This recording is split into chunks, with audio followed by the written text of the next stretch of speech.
आकर के अपनी बात को रखें। महान दया होगी, महान कृपा होगी।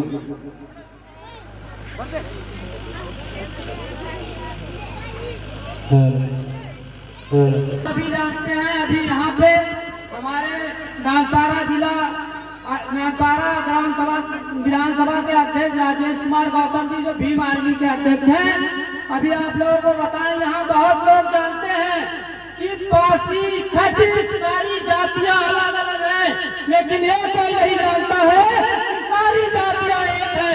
मैं जात का खटिक हूँ, क्योंकि सोनकर भी जाति बताने से लोग सोचते हैं पता नहीं सोनकर अलग होता है, पासियार तो अलग होता है, इनकी एक जातियां कैसे हो गई।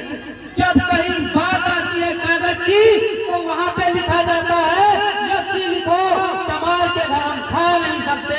पंडित मुझे मिलाएगा नहीं, चमार के घर हम खा नहीं सकते, तो भी कपड़े धोने जाएगा जरूर। फिर बाद में जब कागज में लिखा जाएगा तो सिर्फ यस्सी ही लिखा जाता है, वहाँ पे कहते हैं ये सब यस्सी हैं, लेकिन हमारे ही जाति के लोग और हमारे ही लोग वहाँ कहते हैं ये तो चमार है।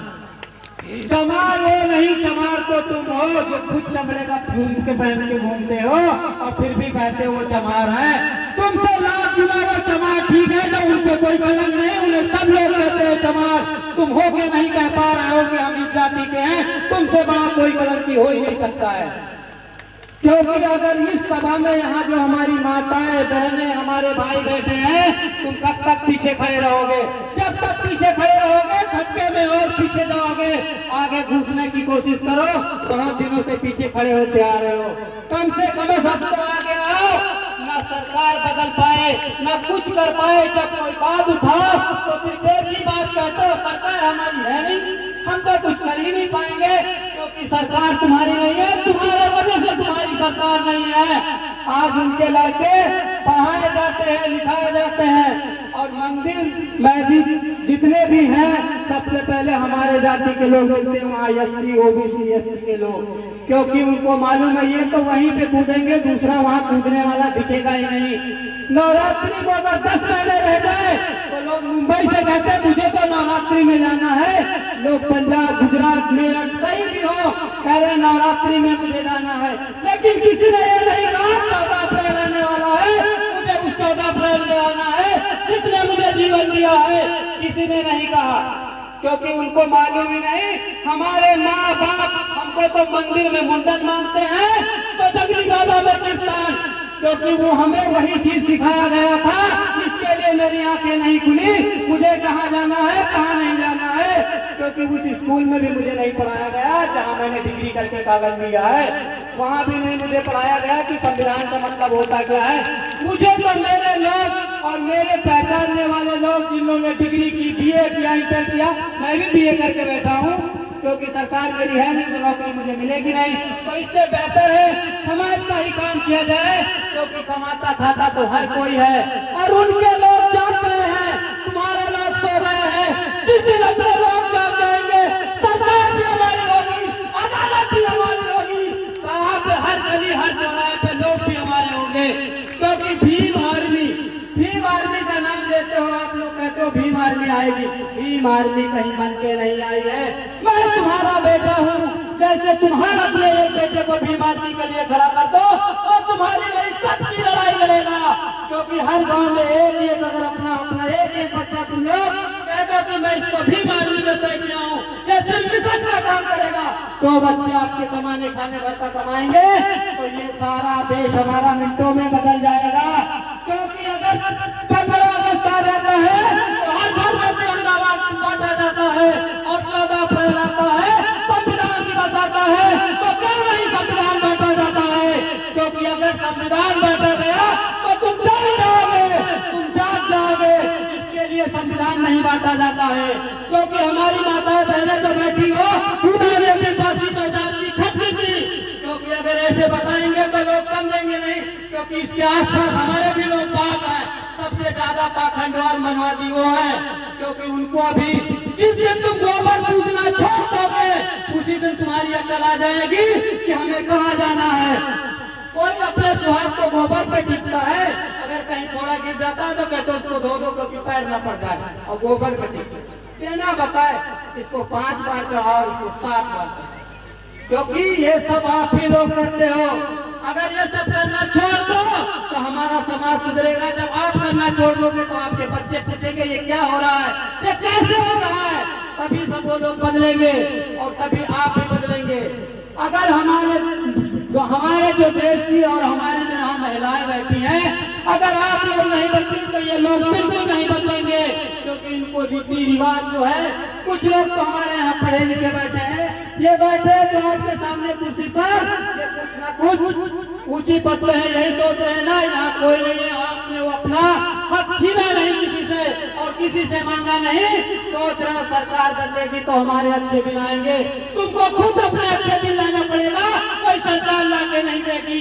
तुमको खुद अपने हक के लिए लड़ना पड़ेगा, कोई तुम्हारे लिए लड़ने नहीं आएगा, ना दरोगा ना पुलिस ना कुछ। तुम सीना तान के खड़े होना, देख लेना सब लोग तुम्हारे पीछे खड़े हो जाएंगे, ऑटोमेटिक सब लोग पीछे खड़े हो जाएंगे। और भीम आर्मी मैं जानता हूँ क्योंकि भीम आर्मी का भी कोई सरकार नहीं, उसके पास इतना पैसा नहीं है। सब लोग कहते हैं ये सब पैसे वाले लोग हैं, घूम रहे हैं, हम लोग पास इतना पैसा नहीं है, लेकिन हम लोग 100-200 रुपए मंदिर में चंदा दे सकते हैं, तो 200 रुपए लगा के किसी की सहायता भी कर सकते हैं। मुझे मंदिरों से नहीं स्कूलों से ज्ञान मिलता है, मंदिरों से अगर ज्ञान मिलता तो सारे स्कूल बंद कर दिए जाते, कहीं भी स्कूलों में पढ़ाई नहीं होती। और आप लोग सोच रहे होंगे कि जैसे कहीं पे कोई मैटर होता है ग्रुप पे लिख के डाल दिए भीम आर्मी आएगी और आपकी मदद करेगी, तो भीम आर्मी इतनी दूर से चल के आएगी आपकी मदद करने। इससे बेहतर अपने घर में खुद भीम आर्मी बना लो, अपने गांव में खुद भीम आर्मी बना लो, उसके सपोर्ट से भीम आर्मी जरूर आएगी। वो अगर 5 मिनट सीना ताने खड़े रहे तो पीछे भीम आर्मियों की लाइन लग जाएगी, कोई हटा नहीं सकता, कोई प्रशासन रोक नहीं सकता है, सिर्फ तुम लड़ने के लिए तैयार हो। अगर तुम नहीं लड़े तो आज नहीं, अभी तो हमारा संविधान लागू नहीं हुआ, तुम लड़ना चालू किए हो तो तुम पे ये हो रहा है कहीं बैनर फाड़े जा रहे हैं, बैनर नहीं फाड़े जा रहे, तुम्हारी दहशत बढ़ रही, इसके लिए उतरना चालू कर दिए हैं कि आज नहीं तो ये कल जरूर जाएंगे।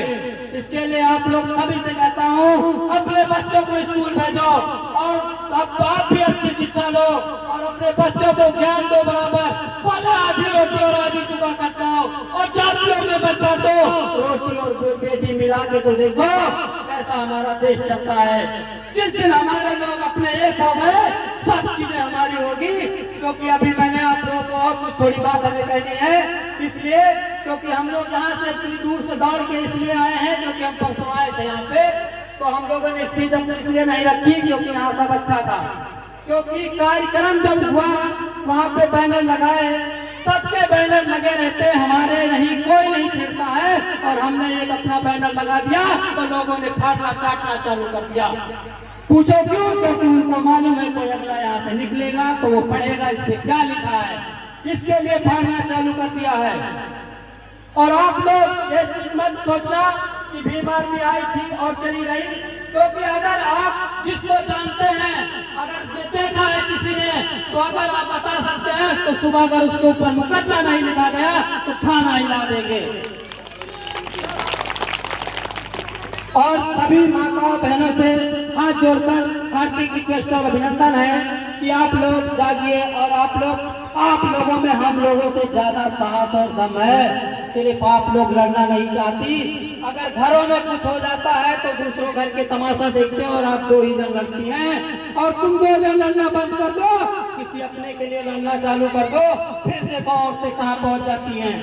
अभी हमारे राजेश गौतम जी ने बताया उदा देवी पासी के बारे में, और बहुत हमारी महापुरुष महिलाएं हैं, उदा देवी पासी ही नहीं है, जो भी आप लोग सोचोगे पासी है, पासी वाली बात करेगा, दूसरी करेगा नहीं, ऐसी बात नहीं है।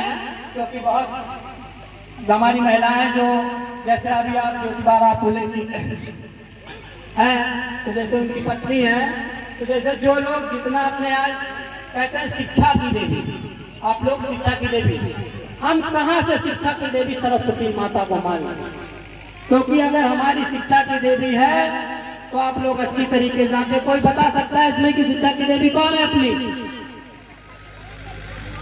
कोई ना है, क्योंकि आपने सोच लो, अभी टाइम है। हमारी शिक्षा की देवी सावित्री बाई फुले है, क्योंकि सबसे पहले आप लोगों को पढ़ाने का काम उसने किया था। उसने जब वो पढ़ाने जाती थी तो लोग 2 बार टीचर पत्थर मारते थे कि ये क्या पढ़ाएगी, जबकि वो जानती माली थी, वो भी सूदों में गिनी जाती थी। तो वो जात की माली थी। तो ज्योतिबा राव फूले कहते थे ये पत्थर नहीं फेंक रहे हैं, इतिहास में तुम्हारा नाम लिख रहे हैं, क्योंकि तुम्हें यहाँ से साड़ी घर से लेके जाओ और एक पहन के जाओ, जो टीचर पत्थर मारेंगे उसको स्कूल में बदल लेना और उसको धो के डाल देना, उधर से पहन के ये साड़ी आ जाना, जब वहां से फिर स्कूल से आना तो उसको धो के घर पे डाल देना, कल इसको पहन लाना। तो मेरी माताओं, मेरी बहनों, आप लोगों से निवेदन है कि आप लोग हमेशा इस चीज को ध्यान रखिए। अभी हम हमारे पापा कुछ थोड़ी बार एक कहानी हमको सुनाते थे, अभी आप लोगों को सुनाता हूँ। और एक चीज और बता देता हूँ, हम अपने इंडिया, पूरे इंडिया की बात करते हैं। अगर इंडिया में कहीं भी 99% चौकीदार खटी का है, लेकिन किसी ने ये नहीं पूछा तुमने डिग्री नहीं की, तुमको ये नौकरी कहाँ से मिली।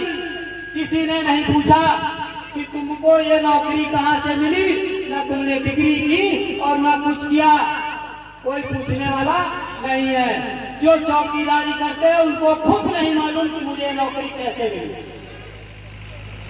मेरे पापा बताते हैं, इसके लिए मैं आप लोगों को भी बताता हूँ, क्योंकि ये नौकरी इनको इसलिए मिली थी कि जब देश हमारा गुलाम हो गया था, जब हमारे लोग मारे जा रहे थे, काटे जा रहे थे, तो ये पासी के लोग, जो हमारी जाति के लोग थे, ये लोग नहीं मान रहे थे। जब हद से ज्यादा हो गया तो इन्होंने चोरी करना, लूटना, मारना, सारा सिस्टम चालू कर दिया। फिर बाद में पुलिस प्रशासन को लगा कि सारे लोग इन्हीं के चोर हैं, इसके लिए ये पकड़े नहीं जा रहे हैं, तो इन्हें कोई नौकरी दी जाए। तब इन लोगों को चौकीदारी की नौकरी दी गई थी कि ये पर अपना अपना भेद बताएंगे, तभी इनके लोग पकड़े जाएंगे। तो इसके लिए इनको ये नौकरी मिली थी, नहीं तो ये चौकीदारी की भी नौकरी इनको नहीं मिलती। पता लगता 5 लाख रुपए भरना है तो मिलेगी, नहीं तो इनको ये भी नौकरी नहीं मिलने वाली थी। एक दिन हमारे पापा बता रहे थे, एक दिन एक कुत्ते और एक गधे में रेस लगी। तो कुत्ता सोच रहा था, जैसे भी हम लोग नहीं सोचते हैं, अरे उनकी सरकार है तो क्या हुआ, जिस दिन हमारे बच्चे को किसी ने कुछ कहा, देख लेना क्या से क्या हो जाएगा। आज उसके बच्चे को हुआ, तुमने नहीं बोला, तो कल तुम्हारे बच्चे को होगा, वो नहीं बोलेगा। तुम अकेले कुछ कर नहीं सकते, इतिहास गवाह है, तुम अकेले कुछ नहीं कर सकते। तो अगर उसके बच्चे पे हुआ है तो तुमको भी उसके साथ लड़ना पड़ेगा। अगर नहीं लड़ोगे तो वो कल तुम्हारे साथ नहीं लड़ेगा। ये चीज आप ध्यान से सोच लीजिए और विचार लीजिए। जब कुत्ते और गधे में रेस लगी तो कुत्ता सोचा मैं बहुत जल्दी दौड़ के पहुंच जाऊंगा, लेकिन आप लोगों को ये बात अच्छे से मालूम है, अगर दूसरे गांव का कुत्ता इस गांव में आ जाए तो सारे कुत्ते इकट्ठा होकर उसको काटना भोंकना चालू कर देते हैं। तो इसके लिए जब वहां से रेस दौड़ी गई तो हर चौराहे पे, हर धक्के पे कुत्ते बैठे थे। तो गधा तो अपना आराम से चलता गया, लेकिन कुत्ते को सब कुत्ते काटते फाटते रगड़ते रगड़ते वापस ले जाते लाते, जब तक वो कुत्ता वहां मंजिल पे पहुंचता उससे पहले वो गधा पहुंच गया। लास्ट में उस कुत्ते ने कहा, वाह मेरे जाति के लोग, अगर मेरे से नहीं लड़े होते तो सबसे पहले मंजिल मैं पहुंचता, सबसे पहले मंजिल मैं पहुंचता। मैं अपनी बारी में स्पीच देता हूँ। जय भीम, नमो बुद्धाय, जय भारत।